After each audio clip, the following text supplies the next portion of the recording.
Assalamualaikum, selamat datang di channel kajian eksklusif, tempat ceramah dan video seputar Islam. Untuk mendukung channel ini, silakan klik tombol subscribe, like, komen, dan share link video ini ke media sosial kamu ya. Semoga kita semua mendapat pahalanya. Jazakumullahu khairan. Bismillahirrahmanirrahim. Assalamualaikum warahmatullahi wabarakatuh.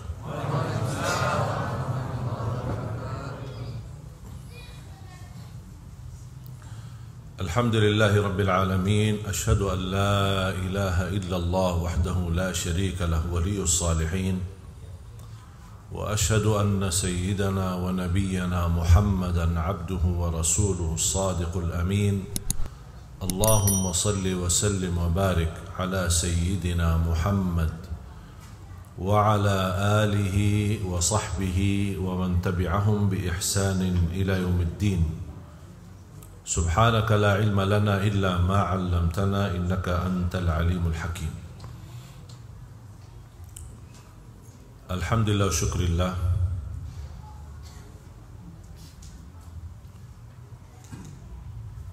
Atas kesempatan dan kemudahan pertemuan ini yang diberikan oleh Allah Subhanahu wa taala, karena segala sesuatu yang terjadi di muka bumi ini atas kehendak Allah Subhanahu wa taala.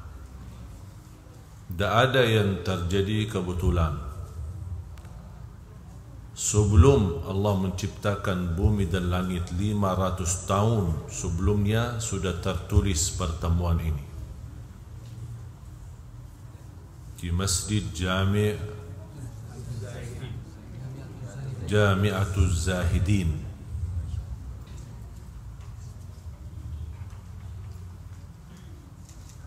Para pengurus, takmir masjid, para imam, muazzin, para jamaahnya sekalian, semoga semua dimuliakan dan diberkahi Allah Subhanahu wa taala.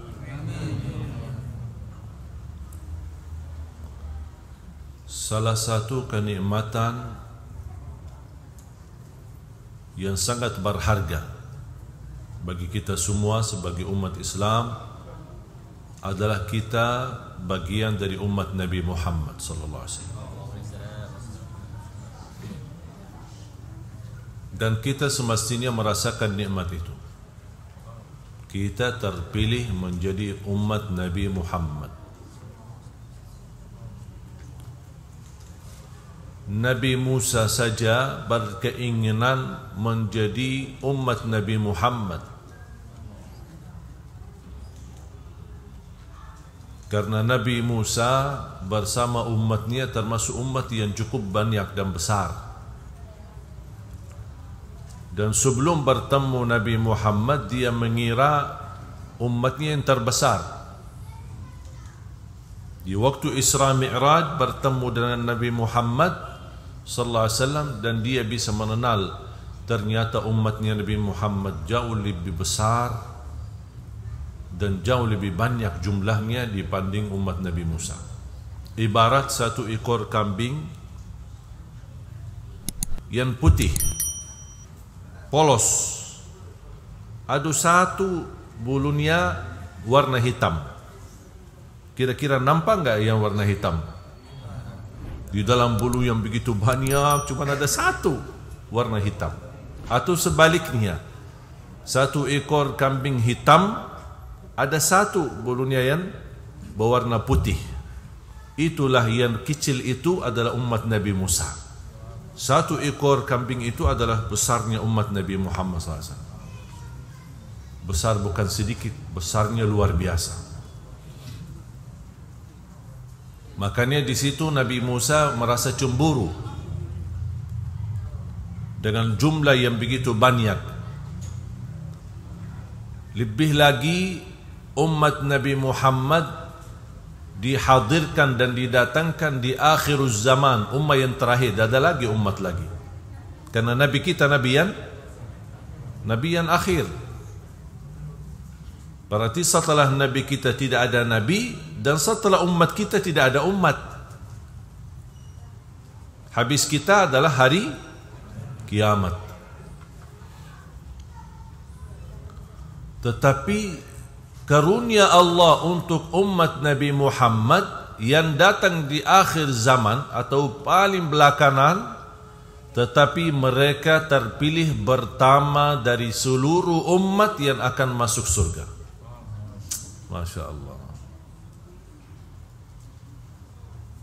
Pertama yang diizinkan buka pintu surga adalah Nabi Muhammad sallallahu alaihi wasallam. Habis itu para nabi dan rasul satu persatu. Habis para nabi dan rasul, pertama orang yang masuki surga sesudah para nabi dan rasul adalah Sayyidina Abu Bakar. Dan Sayyidina Abu Bakar dari mana? Dari umat Nabi Muhammad. Dan seterusnya yang telah diberikan berita gembira oleh Rasulullah SAW menjaminkan mereka masuk surga, sahabatnya dan seterusnya, sampai kita insya Allah bersama mereka. Habis sudah umat Nabi Muhammad, baru ummah-ummah yang lain.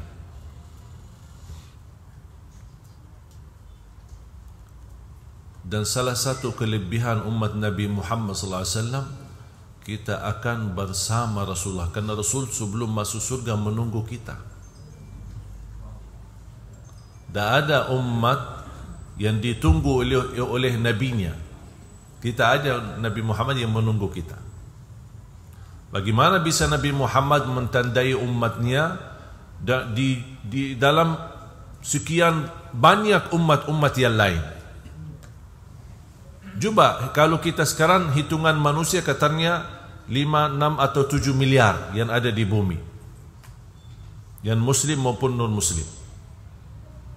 Bayangkan kira-kira kalau sekarang umat manusia kira-kira 6 atau 7 miliar, bayangkan berapa jumlah manusia dari zaman Nabi Adam sampai sekarang.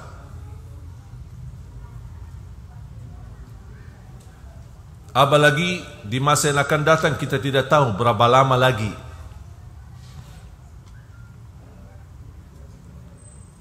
Bagaimana Nabi Muhammad SAW di hadapan miliaran manusia, puluhan umat, bagaimana bisa dia mengenal umatnya dan bisa menandai umatnya? Ternyata dari cahaya wudu dan salat. Tidak cukup syahadat, tidak cukup syahadat. Karena banyak orang berkata asyhadu an la ilaha illallah wa asyhadu anna Muhammadan Rasulullah, tapi tidak salat. Tidak ada cahaya, belum ada cahaya. Itu baru cahayanya di kalbu kalau kalimat ini. Tapi Rasulullah SAW kan tidak bisa lihat isi hati. Bagaimana bisa dikenal? Dari wajahnya, tangannya, kakinya ada cahaya. Cahaya apa? Cahaya wudunya.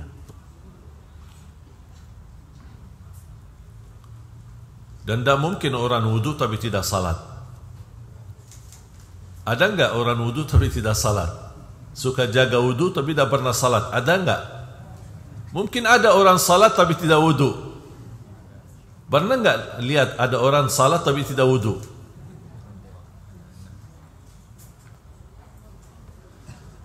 Makanya kita bersyukur, alhamdulillah kita menjadi umat Nabi Muhammad SAW. Makanya mohon Bapak Ibu jaga cahaya itu. Karena cahaya itu adalah hubungan kita dan tanda kita dikenal oleh Nabi kita Nabi Muhammad SAW.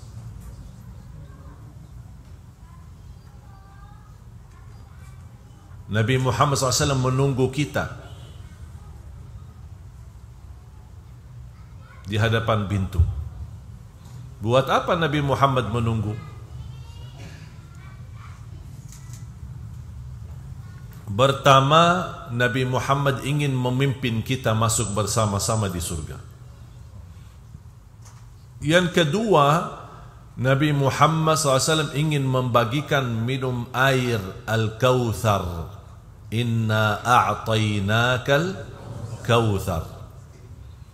Apa itu kautsar? Sebuah air dari surga hanya didapat oleh Nabi Muhammad dan umatnya. Warnanya lebih putih daripada susu,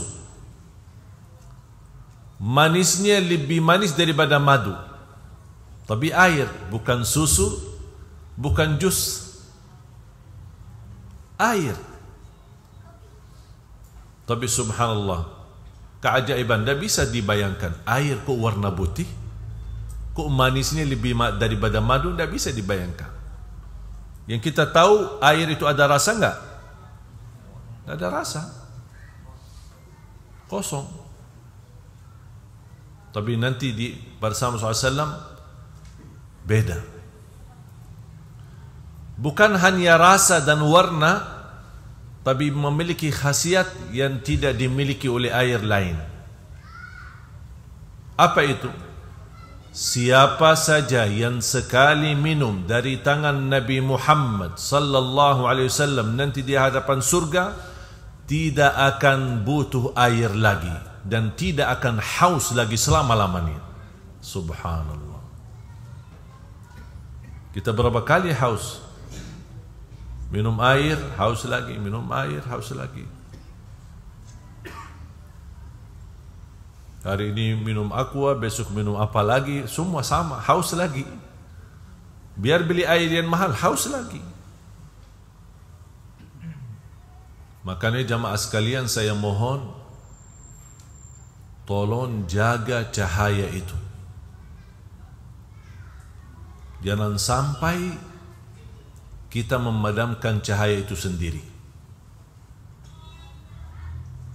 Karena nanti di hari kiamat Nabi Muhammad tidak akan minta KTP Bapak Ibu, tanda kenal. Tidak ada KTP. Oh, tanggal lahir tahun 70. Berarti ini zaman-zaman belakang aku, kata Rasul. Tidak ada. Dan tidak perlu kita teriak, ya Rasulullah, ini saya umatmu, aku cinta kepadamu. Tidak perlu. Bagaimana bisa? Harus ada bukti. Bukan suara, bukan KTP, tapi bukti cahaya yang ada di tubuh badan kita. Wajah kita, tangan kita, kaki kita bersinar. Rasulullah sallallahu alaihi wasallam bersabda di hadis yang sahih, "Basyirul masya'ina fi adh-dhulami ila al-masajid bin nuri tam yawm al-qiyamah." Berilah berita gembira bagi orang-orang yang suka datang ke masjid di saat gelap, akan Allah ganti dengan cahaya yang sempurna hari kiamat.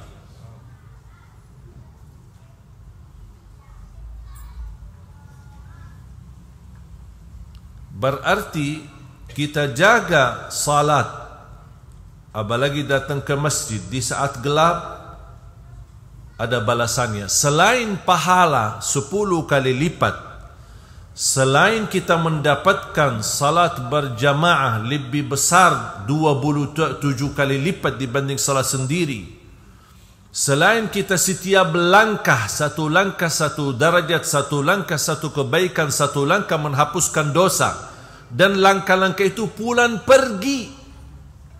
Bukan hanya datang ke masjid dihitung langkah-langkahnya, pulang pergi, balik ke rumahnya. Padahal pulang ke rumah kan sudah selesai, sudah tunaikan salat, tetap dihitung langkah-langkah. Kemarin pas saya berbicara masalah langkah, ada orang, terus gimana kalau naik motor? Gimana hitungan langkahnya?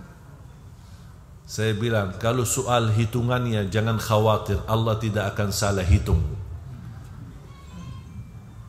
Yang penting kita harus tahu mampu menghitungkan dosa kita. Kalau soal hitungan Allah tidak pernah salah. Yang penting jangan kita salah hitung dosa kita.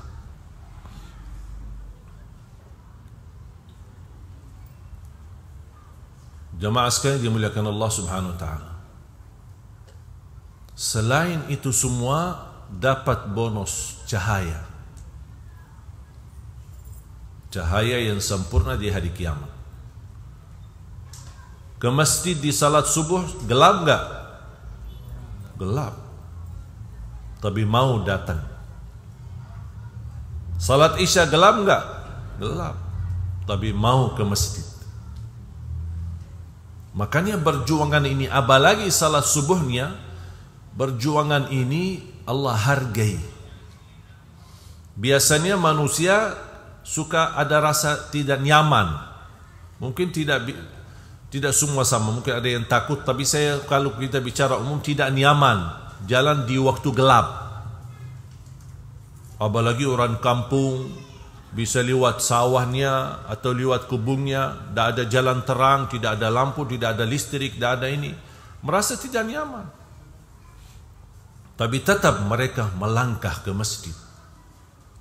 Maka coba lihat bapak-bapak, ibu-ibu yang usia lanjut atau orang tua kita barangkali yang sudah tidak ada, kakek nenek kita, sampai usia tua sehat mereka.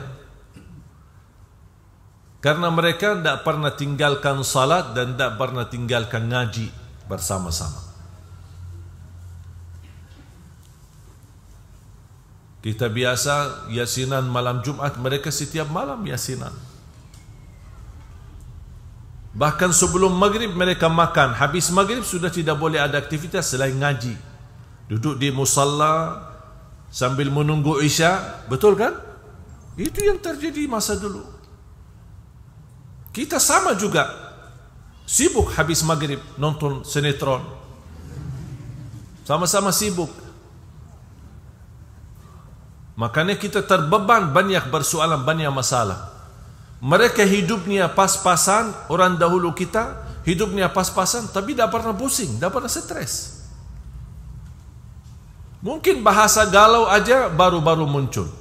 Mungkin orang dulu tidak tahu apa itu galau.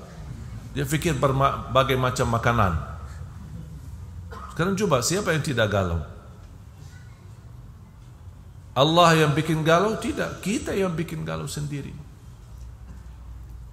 Tinggalkan ngaji, tinggalkan masjid. Yang malam jadi siang, yang siang jadi malam. Main bermalam-malam TV, nonton bola, main catur, main PS, macam-macam sampai dekat subuh. Sudah dekat subuh nantuk, tidak memfikirkan tahajud walaupun 2 rakaat, tutup witir, sudah tahajud walaupun 2 rakaat. Enggak. Oh lagi capek, begal, mau istirahat sebentar. Kalau alasan salat subuh, bangun sudah kesiangan, ya Allah maafkan ketiduran, kurang ajar manusia. Itu kerjaannya sama Allah. Habis itu dia tanya, kenapa kok doa saya tidak dikabul? Hajat saya belum tuntas. Dia fikir perilakunya seperti ini setiap hari, dan dia pergi ke Habib, pergi ke Kiai, pergi ke makam sana, makam sini, minta dikabulkan. Tak bakal. Tak bakal. Tak bisa tawassul dengan para wali kalau perilakunya seperti ini. Usahakan berilaku sama seperti para wali, baru tawassulnya berguna, bermanfaat. Kita harus berbuat baik. Kita tidak boleh menggantungkan kebaikan, karena para wali tidak bisa mewakili kita salat. Tidak bisa kita datang kepada seorang habib atau seorang kiai, Pak, saya malas salat, saya wakili Bapak, tolong salatkan. Kata Habib, insyaAllah saya kalau untuk mewakili kamu salat tidak bisa. Kalau mau disalati saya bisa.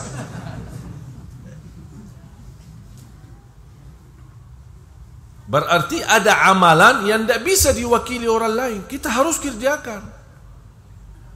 Salat kita, ngaji Al-Quran, kita berbuat kebaikan, tahajud, jaga salat sunnah duha, sunnah tahiyatul masjid, masuk sunnah wudu.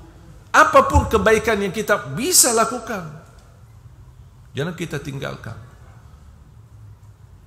Dengan segala upaya, ikhtiar yang kita lakukan, walaupun ada kekurangan, barangkali ada kekurangan khusyuk, ada kekurangan belum bisa sempurna ibadah kita, tolong Mbak Kiai, tolong Mbak Habib, tolong doakan.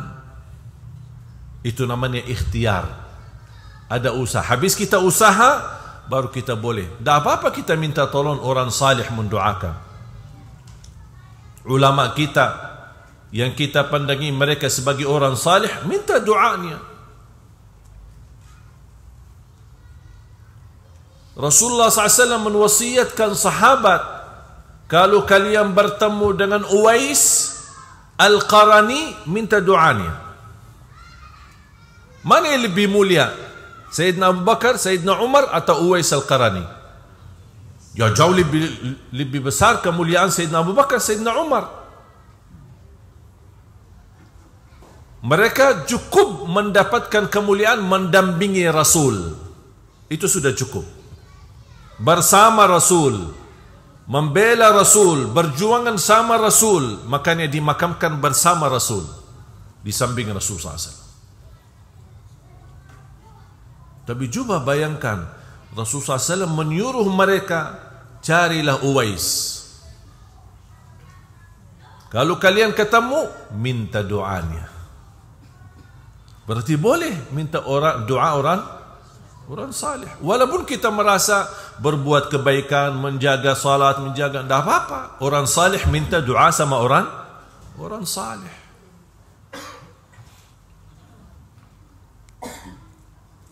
Apalagi di masa sekarang, di zaman global fitnah, kita sangat membutuhkan doa. Saya biasanya kalau setiap pimpin jamaah umrah, hampir saya haruskan setiap jamaah ketika kita tawaf maupun sa'i, dan saya mendampingi mereka ketika kita berjalanan umrah atau haji, saya sampaikan, mohon jangan lupa doakan Indonesia di setiap tawafmu dan sa'i Safa Marwah. Doakan Indonesia.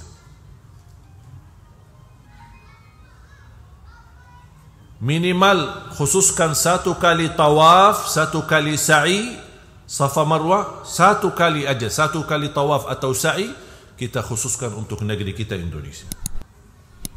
Karena negara kita juga butuh doa. Kemarin pas hari Merdeka kan ada tayangan di TVRI. Saya bersama Ustaz Yusuf Mansur doa untuk negeri. Di samping kita tausiah, sekalian kita doakan. Apalagi zaman sekarang, zaman fitnah, serba salah, bersoalan ekonomi, bersoalan politik. Kita doakan daripada kita hujat, kita lawan pemerintah, kita berbuat masalah, tidak ada habisnya. Tapi kita doakan, insya Allah dengan doa kita Allah rubah nasib menjadi lebih baik. Mungkin kalau ada yang merasa masa sekarang belum ada perubahan, insya Allah datang satu zaman berubah semua.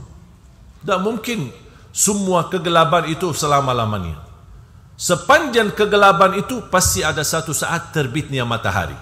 Tak mungkin malam itu selama-lamanya. Sabar, kita tunggu dan kita doakan. Masih banyak ada orang-orang di pimpinan di negeri kita ini, insya Allah orang yang baik, orang yang salih, orang yang taqwa. Mungkin mereka belum berkesempatan, mungkin doa kita kurang kencang. Kita doa, jangan putus asa. Doa untuk Indonesia, untuk presiden kita, wakil presiden kita, para pimpinan negeri kita, semua kita doakan. Allah berikan hidayah, Allah pimpinlah mereka agar mereka mencintai ulama, menghormati ulama, membela rakyat, memuliakan rakyat, memakmurkan negeri kita Indonesia. Kita doakan.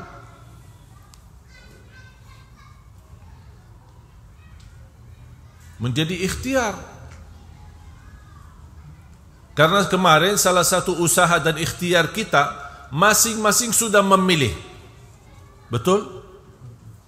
Ada yang merasa tidak sesuai pilihannya, ada yang merasa sesuai pilihannya, ada yang merasa gagal, ada yang merasa kecewa. Berbagai macam perasaan muncul. Tapi bagaimana? Sudah selesai. Mau tidak mau, ini keadaannya. Terus jalan keluarnya, doa. Bukan membuat bermusuhan.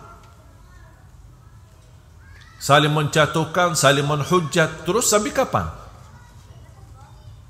Sedangkan kita lihat, coba lihat saudara kita di negara Arab, di Timur Tengah, gimana kondisi?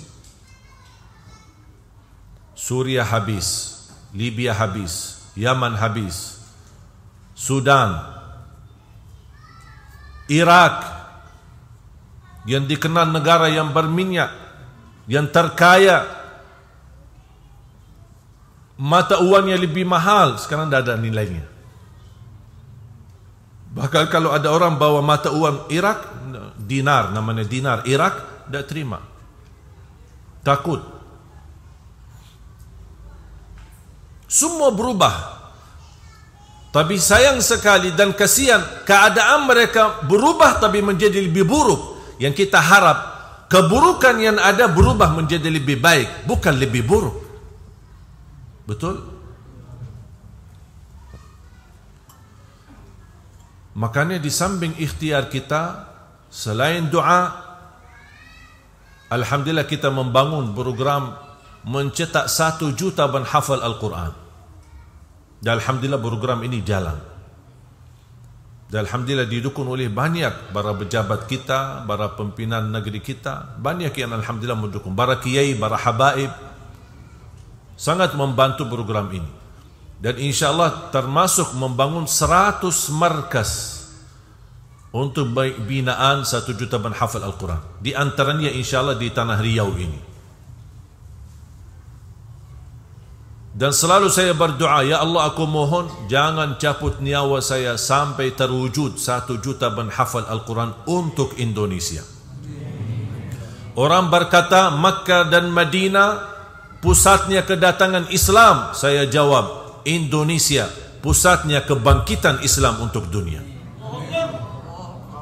Harus kita percaya, jumlah kita bukan sedikit. Jumlah kita umat Islam terbesar di dunia. Tahu enggak arti terbesar di dunia? Sangat diperhatikan Indonesia.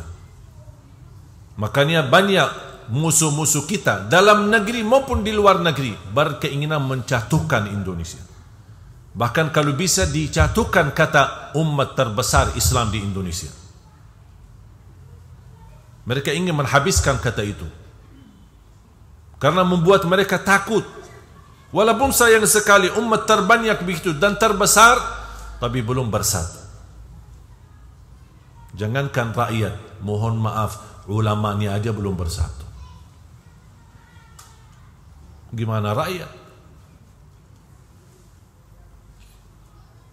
Saya tidak berbicara pilihan atau berbeda pilihan atau berbeda pendapat. Itu kita harus wajib menghormati perbedaan.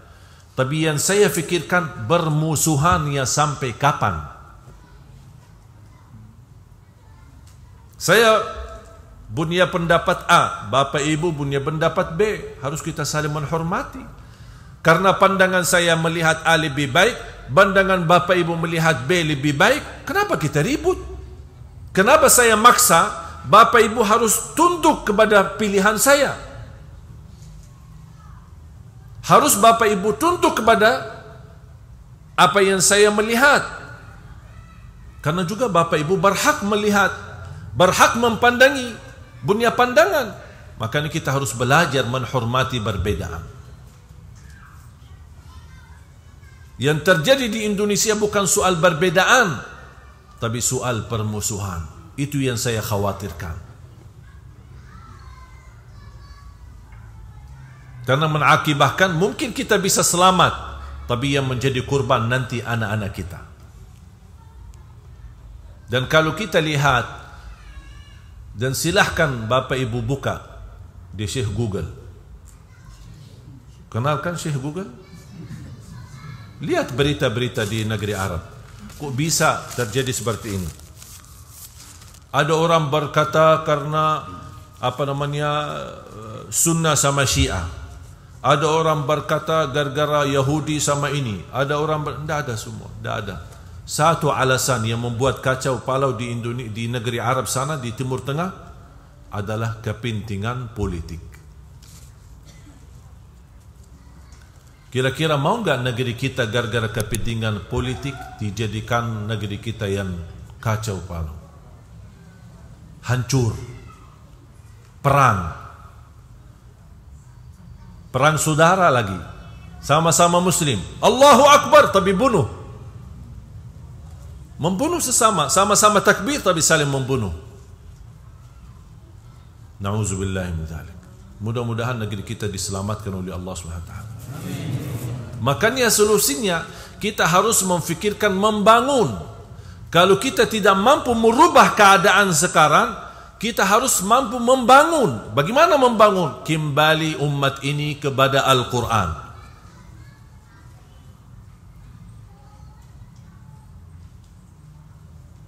Ada orang teriak, kita mau kembalikan khilafah, harus kita bangun khilafah. Suruh baca suratul Fatihah aja tidak bisa. Membangun khilafah, Al-Fatihah aja tidak bisa benar. Masih salah baca Al-Fatihah. Umat ini tidak bisa ditolong oleh Allah selain dengan Al-Quran. Kunci keselamatan, kunci kemenangan, kunci kemakmuran, kunci dilindungi oleh Allah dari segala bahaya dan keburukan Al-Quran. Kalau kita batu dan tunduk kepada Al-Quran, semua bumi akan tunduk kepada kita. Do